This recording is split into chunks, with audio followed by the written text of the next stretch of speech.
ऐसी सुंदर जगह है कि मैं अगली मीटिंग में जाना नहीं चाह रहा हूं। आपने फंसा दिया मुझे लग रहा है कि यहां अगली मीटिंग में ना जाऊं, यहीं आपके साथ एक दो दिन रहूं।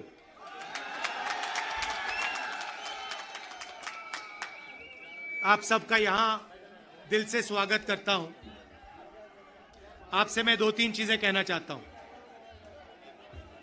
सबसे पहले आपने देखा होगा कि पूरे देश में बीजेपी के लोग, आरएसएस के लोग नफरत फैला रहे हैं, हिंसा फैला रहे हैं, डर फैला रहे हैं। तो लड़ाई दो विचारधाराओं के बीच में है। एक तरफ नफरत, हिंसा, डर, दूसरी तरफ मोहब्बत, रिस्पेक्ट, इज्जत। आपने देखा होगा कन्याकुमारी से कश्मीर 4000 किलोमीटर हम चले और हमने बीजेपी के खिलाफ नारा दिया, नफरत के बाजार में मोहब्बत की दुकान खोलनी है। उनका काम नफरत फैलाने का है, हमारा काम मोहब्बत फैलाने का है। वो तोड़ते हैं, हम जोड़ते हैं, और अंत में नफरत की काट मोहब्बत से ही होती है। आप सब जानते हो, नफरत को नफरत से नहीं काटा जा सकता है, नफरत को मोहब्बत से ही काटा जा सकता है, हराया जा सकता है। और आपने इस चुनाव में देखा होगा, पहले नरेंद्र मोदी जी छाती फैला के आते थे, अब नरेंद्र मोदी जी ऐसे आते हैं। पहले बड़े बड़े भाषण करते थे, इस बार पार्लियामेंट में घुसने से पहले उन्होंने अपने सिर पर कॉन्स्टिट्यूशन को रखा, फिर गए अंदर। भाइयों और बहनों, पहली बार हिंदुस्तान के इतिहास में पहली बार स्टेटहुड छीना गया है। यूनियन टेरिटरी को पहले यूनियन टेरिटरी को स्टेट बनाया गया था। स्टेट को बांटकर दो स्टेट बनाए गए, तेलंगाना बना, छत्तीसगढ़ बना, उत्तराखंड बना, अरुणाचल को स्टेट बनाया गया। मगर पहली बार हिंदुस्तान के किसी स्टेट को रद्द करके लोगों का जो हक है वो छीना गया। पहली बार हुआ है। ऐसे हिंदुस्तान के इतिहास में, मॉडर्न इंडिया में यह काम पहले कभी नहीं किया गया है। तो सबसे पहले जम्मू कश्मीर को जो स्टेटहुड है वो वापस देना है, क्योंकि आपका सिर्फ स्टेट नहीं छीना गया, आपके अधिकार, आपका धन, सारा का सारा आपसे छीना जा रहा है। 1947 में हमने राजाओं को हटाकर लोकतांत्रिक सरकार बनाई, हमने देश को कॉन्स्टिट्यूशन दिया। आज जम्मू कश्मीर में राजा बैठा हुआ है, उसका नाम एलजी है, मगर वो है राजा। और जो आपका धन है आपसे छीना जा रहा है, बाहर के लोगों को दिया जा रहा है, चाहे वो आपके कॉन्ट्रैक्ट्स हो, सारा का सारा फायदा बाहर के लोगों को मिल रहा है और जम्मू कश्मीर के लोगों से छीना जा रहा है। तो हमारा पहला कदम जम्मू कश्मीर को स्टेटहुड वापस देने का होगा। हम चाहते थे कि चुनाव से पहले आपको स्टेटहुड मिले और स्टेट बनने के बाद चुनाव हो। बीजेपी ये नहीं चाहती है और उन्होंने कहा है कि पहले चुनाव होगा और उसके बाद स्टेटहुड की बात होगी। और हम कह रहे हैं कुछ भी होगा, जम्मू कश्मीर के लोगों को स्टेटहुड हम दिलवाएंगे। बीजेपी चाहे ना चाहे, इंडिया गठबंधन इतना दबाव डालेगी कि जम्मू कश्मीर के लोगों को स्टेटहुड देना ही होगा।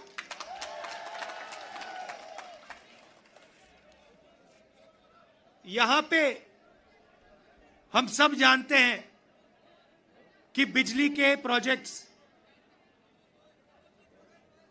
बनाए जा रहे हैं, मगर सच्चाई है कि बिजली के प्रोजेक्ट्स का फायदा आपको नहीं मिलता है।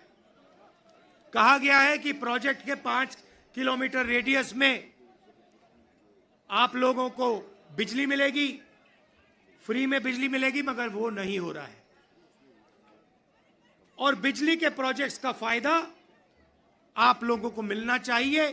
स्टेटहुड मिलेगा, चुनाव में हम जीतेंगे तो ये काम हम आपके लिए करके देंगे।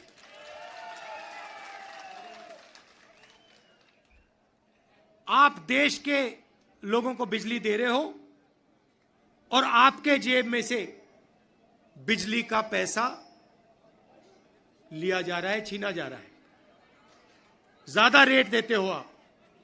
ये अन्याय है, इसको हम ठीक करेंगे।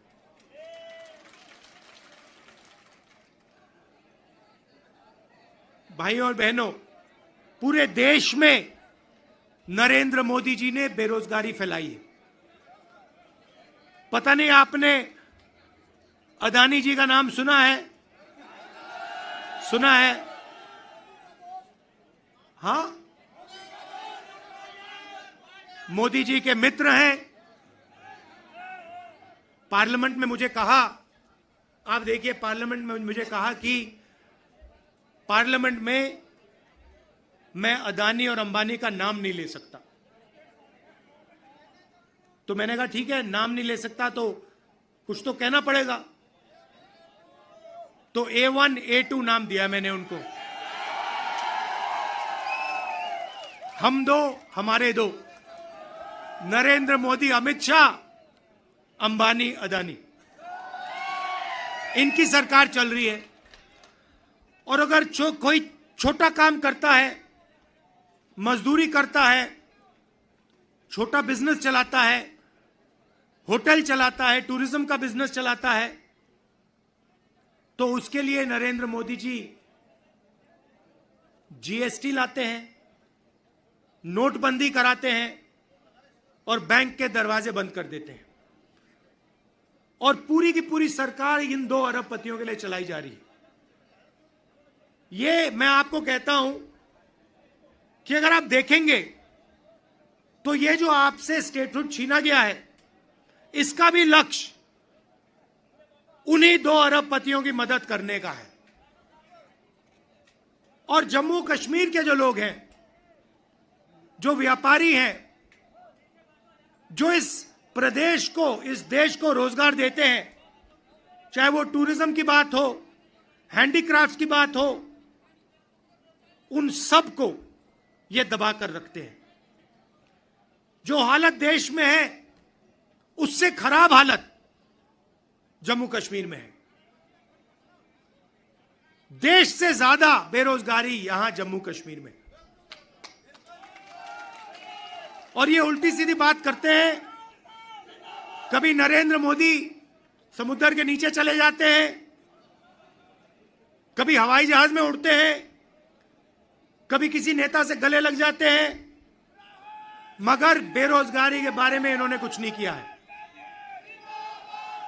तो यहां हमारे एक युवा नेता हैं, एक बात मानकर चलो, यहां पर कांग्रेस पार्टी की अलायंस की सरकार आ रही है। ये निश्चित है, ये होने जा रहा है। और हमारा पहला काम, हमने नेशनल मैनिफेस्टो में कहा और मैं यहां भी कह रहा हूं, जो भी सरकारी वैकेंसीज हैं उनको हम भरेंगे और एज को हम 40 साल तक एक्सटेंड कर देंगे। जो डेली वेज का काम करते हैं उनको हम रेगुलराइज करेंगे, परमानेंट करेंगे और उनकी जो आमदनी है उसको हम बढ़ाएंगे। मगर हमारा लक्ष्य होगा कि हम सबको लेकर एक साथ मिलकर जम्मू कश्मीर की सरकार चलाएं, सबकी रिस्पेक्ट हो, सबको एक साथ लेकर हम चलें। और जैसे मैंने देश में वहां बाकी देश में कहा, भारत जोड़ो यात्रा में हर स्टेट में कहा, नफरत को मिटाना है। जहां भी ये नफरत की दुकान खोलेंगे, जहां भी ये नफरत फैलाएंगे, वहां हम मोहब्बत की दुकान खोलेंगे। आखिरी बात मैं आपसे कहना चाहता हूं, इतनी सुंदर जगह है, चुनाव के बाद मुझे यहां आना पड़ेगा। और ये जो आपने वकार जी कर्रा साहब, ये आपने जो मेरा 45 मिनट का प्रोग्राम यहां बनाया है, यह आपने मुझे ठग लिया। यहां पे कम से कम 1 दिन, 2 दिन, 3 दिन का प्रोग्राम बनना चाहिए। मुझे ऐसी जगह देखने को नहीं मिलती है। ऐसे प्यारे लोग कम से कम यहां मुझे 2-3 दिन के लिए लाइए और यहां घुमाइए।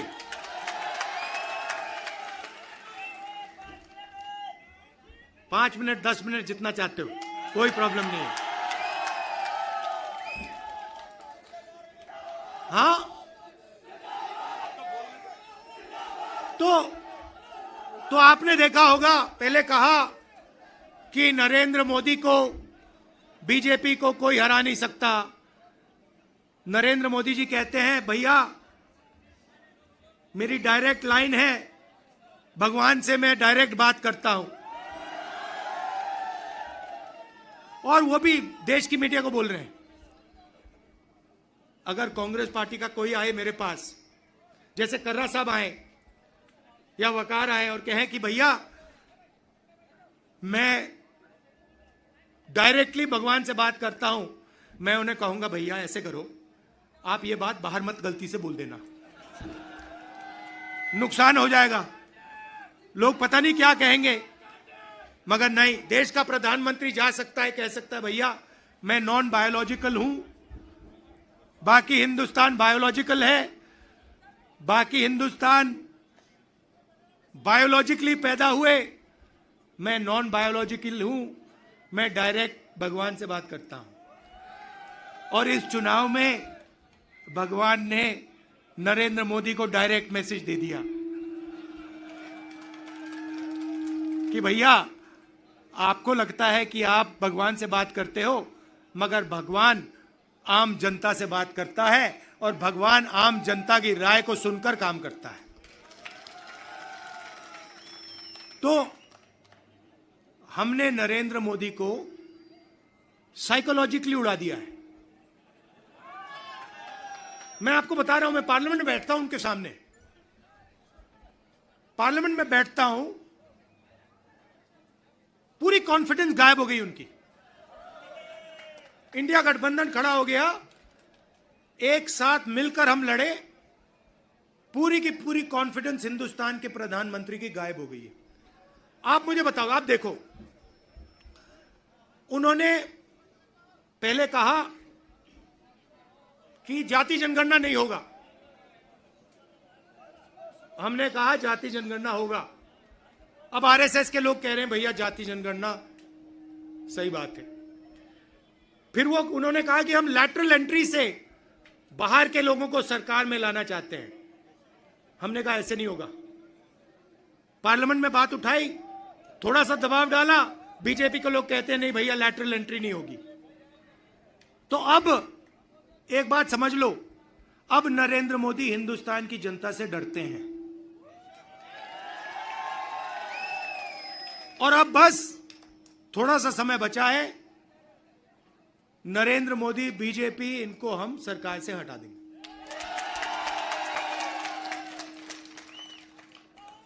मगर हम चाहते हैं कि देश में भाईचारा हो, सबकी रिस्पेक्ट हो, एक दूसरे के साथ